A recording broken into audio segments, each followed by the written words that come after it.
Pensez à soutenir mon Miniamaker, c'est ultra important. Et oubliez pas ma chaîne secondaire, vous êtes trop peu à y penser. Tous les liens sont en description. Cette vidéo est sponsorisée par CyberGhost VPN. Pour ceux qui ne savent pas, c'est quoi un VPN? C'est un logiciel bien utile et bien pratique qui vous permet une navigation sur internet sûre, pour éviter de se faire pirater ou d'être victime de sites malveillants. Une des meilleures solutions est d'utiliser un VPN, un réseau privé virtuel. CyberGhost VPN vous permet de masquer votre adresse IP et surtout de chiffrer vos données et de rediriger l'intégralité de votre trafic internet via un tunnel sécurisé. Non seulement CyberGhost va masquer votre IP sur les sites que vous visitez, mais il vous permet aussi en ayant une IP étrangère de réserver vos voyages, vos hôtels beaucoup moins chers, et d'avoir par exemple accès à beaucoup plus de contenu sur Netflix, et vous pourrez aussi également vous offrir YouTube Premium pour 1,50€ par mois en vous connectant à une IP en Argentine au lieu de payer 12€ depuis la France. C'est aussi ce qui en fait le leader mondial dans l'industrie de la sécurité et de la confidentialité avec plus de 38 millions d'utilisateurs. Et ils ont 5 étoiles sur Trustpilot. Grâce à CyberGhost VPN, tout un monde va s'offrir à vous pour à peine 2€ par mois. Bref, en vous rendant sur le lien en description, vous bénéficiez de 4 mois offerts sur l'offre de 2 ans, ce qui vous offrira encore plus de contenu et de sécurité sur internet tout en soutenant mon travail. Vous pourrez utiliser CyberGhost VPN sur cet appareil ou un seul compte, que ce soit Windows, Mac, iOS, Android ou Linux, et même vos consoles de jeux et Smart TV. Pas tout à fait convaincu? Tentez tout de même l'aventure car vous avez 45 jours satisfaits ou remboursés. Vous n'avez donc rien à perdre et tout à gagner. Merci à CyberGhost VPN de soutenir mon travail et maintenant c'est parti pour la vidéo. Je pense que vous connaissez tous Théodore, mais on va revenir sur son parcours assez rapidement. Faut savoir qu'il était sur YouTube depuis hyper longtemps. Il a lancé sa chaîne en 2013 et à cet âge-là, il n'avait que 10 ans. Ses vidéos étaient quand même assez variées, mais ce qu'il faisait surtout à l'époque, c'était des podcasts. Ce qui l'a fait décoller, c'est sa parodie sur Amine Morito. Si vous connaissez pas Amine, tant mieux pour vous. Mais pour faire simple, c'est un gars qui fouettait des femmes sur Snap en échange d'argent. Théodore a rapidement eu du succès sur YouTube, mais ce n'est pas pour autant qu'il stoppera les cours. Déjà très jeune, il s'est rapproché de Mastu et forcément ça l'a aidé à se faire encore plus connaître. Quand Théodore était au lycée, il avait fini par faire une pause pendant un petit moment, mais quand il est revenu, il a pas fait semblant, et il était plus qu'actif, donc sa chaîne a fini par décoller. À ce moment-là, il s'est mis à proposer trop de choses différentes, mais qui marchaient toutes extrêmement bien. Que ce soit des vidéos où il raconte des anecdotes, des histoires, des vidéos avec ses potes ou même des vidéos plus ambitieuses. Mais s'il y a une chose que son public adorait, c'était bien sûr toutes les parodies qu'il a pu faire. Et vraiment, niveau parodie, c'était excellent. À chaque fois, ces vidéos-là pouvaient faire énormément de vues. Faire des parodies était un moyen pour lui de pratiquer, car l'amour qu'il a pour la musique n'est pas arrivé soudainement. Déjà très jeune, il en faisait. Et cette passion s'est encore plus révélée avec le temps. Et il a fini par sortir un véritable son qui n'était pas une parodie. Il a même eu droit à des feats assez intéressants. En janvier 2024, il sort cette vidéo dans laquelle il revient sur l'intégralité de son parcours. Et en même temps, il nous dit que maintenant il veut faire de la musique. Et que pour repartir de zéro, il avait besoin de supprimer toutes ses vidéos. Une partie de son public ont tâché d'être compréhensif, tandis qu'une autre était vraiment déçue qu'il se focalise à 100% sur la musique. Dans cette vidéo, il ne parle pas d'arrêter YouTube.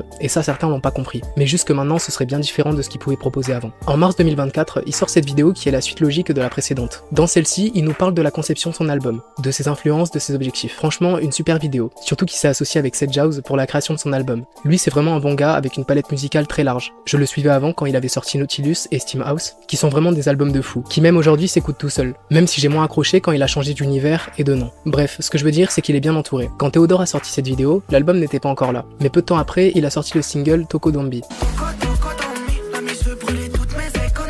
Dès ce moment-là, les gens pouvaient un peu appréhender sa musique. Certains en ont profité pour s'acharner sur lui avec des remarques du style, d'autres ont kiffé le son et trouvent qu'il a un vrai talent. Et il y en a aussi qui n'aimaient pas, mais qui respectaient sa décision et son envie de faire de la musique. En mai 2024, il nous sort enfin son album qu'il a tant teasé. Mais là, les retours sont vraiment partagés comme vous pouvez vous en douter. Mais si on parle en termes de stream et d'auditeurs par mois, sa transition est une réussite. Faut savoir qu'il a rapidement atteint les 1 million d'auditeurs par mois, mais on pourrait se dire que c'est normal car il a créé une hype autour de ça et aussi car il est connu. Mais à l'heure où j'écris cette vidéo, il n'est pas descendu, au contraire, ça a triplé. Donc des gens écoutent sa musique même aujourd'hui. Et les singles qui ont le plus marché sont Waye et Tokodombi. Maintenant, je vais vous donner mon avis sur son album. Déjà, faut savoir que quand j'écoute un album, je le fais pas à moitié. Je commence du début et j'écoute les sons dans leur intégralité, même si ça me parle pas forcément. Faut aussi savoir que j'ai écouté le projet qu'une seule fois. Et des fois, ça peut être à la réécoute qu'on peut capter certains trucs et que des sons qui initialement on n'aimait pas peuvent finir par nous plaire. Dans l'ensemble, je trouve cet album très moyen, mais loin d'être mauvais. Je suis conscient que cet album n'est pas du rap et que Théodore lui-même ne veut pas qu'on assimile son album à du rap, car ce n'est pas le cas. Non, son album c'est avant tout de l'amapiano avec des influences rap, parce que dans certains sons, il est vrai qu'il peut rapper, mais comparé à ce qu'il propose sur l'album, le rap est au second plan et encore. Pour être honnête, il n'y a pas beaucoup de sons qui m'ont plu. Il y en a aucun qui va finir dans l'une de mes playlists, tout simplement car ce n'est pas mon style. Musicalement, c'est plutôt cool, il apporte quelque chose d'assez frais, qu'on voit pas trop en France, et pour ça, respect. Au niveau des paroles, j'ai vraiment du mal. Dans l'ensemble, c'est assez pauvre, et quand je me concentre dessus, c'est vraiment pas fou. Après, il y a des artistes que j'écoute où vraiment je suis là pour les top lines, et les lyrics sont secondaires. Si je dois vous donner les 3 sons que j'ai le plus appréciés, heureusement qui pour le coup est vraiment bon, ensuite Message Audio qui est pas mal, et Tokodombi un peu à contre-cœur, car le reste ne m'a pas vraiment plu. Après voilà, j'ai essayé de classer, mais c'est pas vraiment ce que j'écoute. Mais je maintiens ce que j'ai dit sur le premier son, qui pour le coup m'a bien surpris. Ensuite, concernant la promo de l'album, j'ai pu voir des trucs où vraiment ça m'a un peu désespéré. Il était invité à un certain endroit pour parler de son album, sauf qu'il n'a rien préparé et ça peut donner des moments comme ça. Qu'est-ce que ça veut dire Tokodombi? Ah là, Tokodombi. Tokodombi, on ne peut pas dire dans les interviews. Non mais en fait, c'est une vibe. C'est une vibe. Et des fois, il faut faire confiance au moment dans le studio où il y a cette vibe qui vient Et je pense qu'il faut pas mentir à cette impulsion-là. Il faut l'apprendre, l'accepter et ton Kodombi. Vous pouvez pas de moi là? Pas justement. Pas dire un truc précis. Non, c'est vraiment une vague, c'est vraiment une vague. D'accord. Imad, c'est le titre de l'album qui sort vendredi, c'est votre second prénom. Oui. Ça signifie quoi, Imad? Imad, c'est, je crois que, je sais pas en vrai, voilà. Non, là, je saurais pas dire tout de suite, je saurais pas dire. Mais c'est ma grand-mère qui a décidé de me nommer Imad, ils l'ont pris en deuxième prénom, mes parents.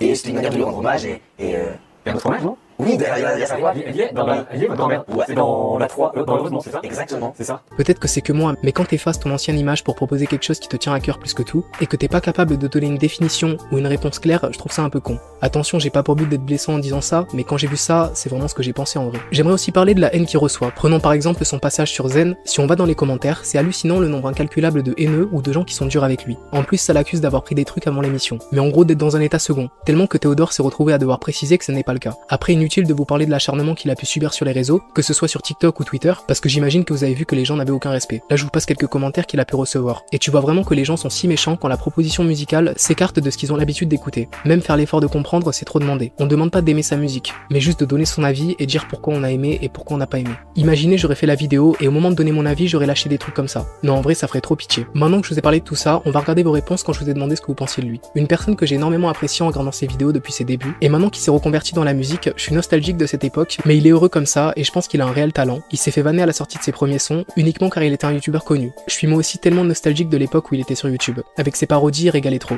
Mais le principal, c'est qu'il soit heureux et qu'il fasse ce qu'il aime malgré les nombreuses critiques qu'il peut recevoir. Je pense aussi qu'il a un réel talent, mais il doit améliorer certaines choses. J'espère qu'il est conscient des erreurs qu'il a pu faire sur son album et que pour les prochains, il va les corriger. Comme la répétitivité de l'album, avec beaucoup de sons qui paraissent similaires. Aussi avec l'écriture, parce qu'il y a vraiment des sons où j'ai vraiment du mal. Il faisait des vidéos incroyables, il y avait vraiment des idées dedans et de la qualité, mais il a décidé de changer. Après, je trouve que ses musiques sont pas mal, mais il y en a qui le sont moins. Mais c'est les goûts et c'est normal que plein de gens les critiquent pour ça. Un youtubeur qui se lance dans la musique, c'est toujours risqué, mais là il a bien fait je pense, même si c'est pas aussi bien que ses vidéos. Il faisait vraiment des vidéos incroyables, surtout quand il imitait des rappeurs, c'était trop bien. Sur le fait que c'est normal qu'il soit critiqué, alors oui je peux comprendre, mais il y a les critiques objectives et les critiques de merde. Quand tu sais que Théodore, qui a réussi, souhaite tout recommencer et effacer son ancienne image, forcément t'es intrigué et tu as d'autres attentes. Pour vous dire, MrV n'a pas pris ce risque, parce que l'engagement n'est pas le même. Certes les deux voulaient faire de la musique sérieusement, mais l'un des deux a essayé d'effacer ce qu'il était avant pour entre guillemets tourner la page. Il a commencé YouTube très rapidement et s'est construit une vraie personnalité en faisant des très bonnes vidéos, sans juste copier bêtement un concept. Il a toujours eu une passion pour la musique, mais je trouve que tout abandonner pour ça, ce n'était peut-être pas la meilleure chose à faire. Pour sa communauté qui apprécie énormément sa personnalité, et pour lui qui tente peut-être un trop gros coup. Ça c'est très vrai, il n'a jamais recopié bêtement ses inspirations. Par exemple, une de ses principales inspirations, c'est surtout MrV, enfin du moins dans l'humour. Et lui, il a su faire quelque chose de bien distinct, et oui, le fait de tout lâcher pour la musique, c'est quand même assez risqué. Et aussi à double tranchant. J'attends de voir son prochain projet, voir si tout ça dure. Je le suivais même avant la création du lot, donc j'ai pu le voir exploser en temps réel. Il le méritait car il semblait réellement investi et passionné par la création sur YouTube. C'est donc pourquoi j'ai été plutôt étonné et attristé de le voir supprimer, mettre en privé toutes ses vidéos. Je peux comprendre comme il l'a exprimé, une page se tourne pour commencer un nouveau chapitre, celui de la musique en mode sérieux. Je sais que sa musique n'a pas forcément plu à tout le monde, mais j'ai bien aimé personnellement. Je trouve que c'est une musique sur laquelle tu peux bien danser ou l'écouter dans les transports en commun. Je vais par ailleurs le voir lors de sa tournée. C'est cool que tu parles du lot, c'est vraiment un moment très important qui a beaucoup permis à Théodore de se développer. Et aussi les autres créateurs qui participaient à ça. En vrai c'était assez frais de les voir ensemble. Il y avait une vraie ambiance de potes qui n'étaient pas juste des collègues. Et ils ont su arrêter au bon moment quand les objectifs de tout le monde commençaient à s'écarter. Et ouais, l'album a beaucoup été critiqué, mais en vrai les gens ont été très durs. Comme toujours quand ça s'écarte de ce qu'ils ont l'habitude d'écouter. Après je peux comprendre que malgré ça, il n'ait pas envie de se prendre la tête à prendre du recul. Mais l'album de Théodore est loin d'être mauvais. Par contre il y a beaucoup d'améliorations à faire, j'espère qu'il tiendra compte des bonnes critiques, de celles qui sont le mieux construites pour la prochaine fois. J'ai toujours aimé ses vidéos et j'étais un peu triste quand il a arrêté. J'aime beaucoup le voir de temps en temps dans les vidéos d'autres personnes, ça fait comme l'impression de revoir un proche qu'on n'a pas vu depuis longtemps. Et concernant sa musique, je suis content que ça lui plaise, personnellement j'aime bien mais c'est pas le genre de choses que j'écoute le plus. S'il est heureux dans ce qu'il fait, c'est vraiment parfait, même si ça plaît pas à tout le monde. Je comprends que tu étais triste de le voir arrêter YouTube. Moi aussi un peu en vrai, j'aimais beaucoup ce qu'il faisait. Mais finalement c'est moins pire que ce que je le pensais, car on peut le retrouver assez souvent dans les vidéos des autres. Rien que là, il y a pas si longtemps, il a participé à une vidéo de Mastu, c'est là où ça me fait vraiment plaisir de le voir dans ses vidéos, comme si rien n'avait changé. Mais d'un côté, je me demande pourquoi avoir tout supprimé si c'est pour faire comme avant. Peut-être qu'il voulait juste effacer ce qui datait, mais bizarre car sinon il aurait laissé quelques trucs. Et oui, tant mieux qu'il soit heureux avec sa musique, car les critiques sont assez nombreuses et il a du courage de garder la tête haute sans être déstabilisé par ça. Je pense qu'il a du potentiel dans la musique. Après, sa musique ne sort pas du lot et l'écriture n'est pas du tout son point fort. Jamais les musiques qu'il aurait sorties et son album n'auraient marché. Mais j'apprécie sa prise de risque en arrêtant YouTube pour se concentrer à son plus grand rêve. C'est une belle preuve de courage et de motivation de sa part et rien que pour ça, bravo à lui. Je pense aussi que s'il n'avait pas été connu, l'impact aurait été loin d'être le même. Et en vrai, il y en a peu qui auraient eu le courage de faire véritablement ce qu'ils aiment au fond d'eux et de prendre le risque de miser leur ancienne carrière. La décision de Théodore à supprimer tout son contenu YouTube pour se concentrer sur la musique est audacieuse et peut être vue comme une quête d'authenticité. Cela pourrait renforcer l'engagement de ses abonnés les plus fidèles, comme moi, et lui permettre de se réinventer réinventer. Toutefois, il prend le risque de perdre une partie de son audience initiale et devra miser beaucoup pour réussir dans l'industrie musicale. À propos de sa musique, moi personnellement j'aime beaucoup. Par exemple, le son Wayé, il est beaucoup écouté sur Spotify par des gens qui savent même pas qui il était avant.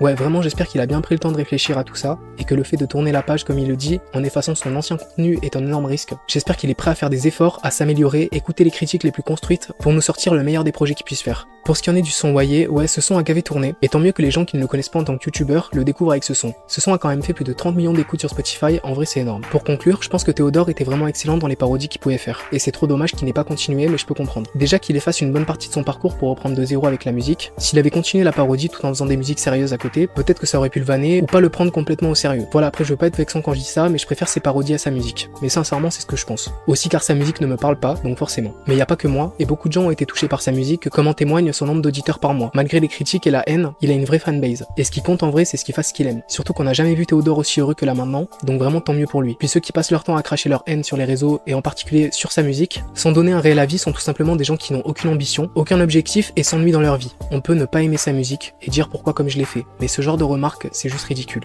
Même si j'ai moyennement apprécié l'album de Théodore, je suis quand même curieux de voir son prochain projet, et je l'écouterai, qui sait peut-être que ça pourrait finir par me plaire. Faut pas oublier que c'est son premier album, et vu qu'il est connu, il y en a beaucoup qui l'attendaient au tournant. Donc vraiment, mettez-vous à sa place, vous êtes au sommet, et vous avez entre guillemets réussi votre vie, mais vous avez envie d'autre chose et de tout reprendre à zéro. Non, en vrai, le pari était pire que risqué. Il s'attendait aux critiques, mais il a eu l'audace de le faire malgré ça. Et en vrai, il y en a peu qui auraient pris le risque de tout lâcher comme il l'a fait. Encore une raison qui fait que ceux qui le critiquent aveuglément ou trop facilement ne prennent pas assez de recul. Voilà pour ce qui en est de Théodore, j'espère que cette vidéo vous aura plu. Merci encore à CyberGhost VPN de sponsoriser cette vidéo. Ils vont grandement m'aider à améliorer la qualité des vidéos tout en rendant le processus de création plus confortable. Donc n'oubliez pas notre lien qui se trouve en première ligne de description et en commentaire épinglé, qui vous permet d'avoir 4 mois gratuits sur l'offre de 2 ans. Donc pensez-y et profitez-en.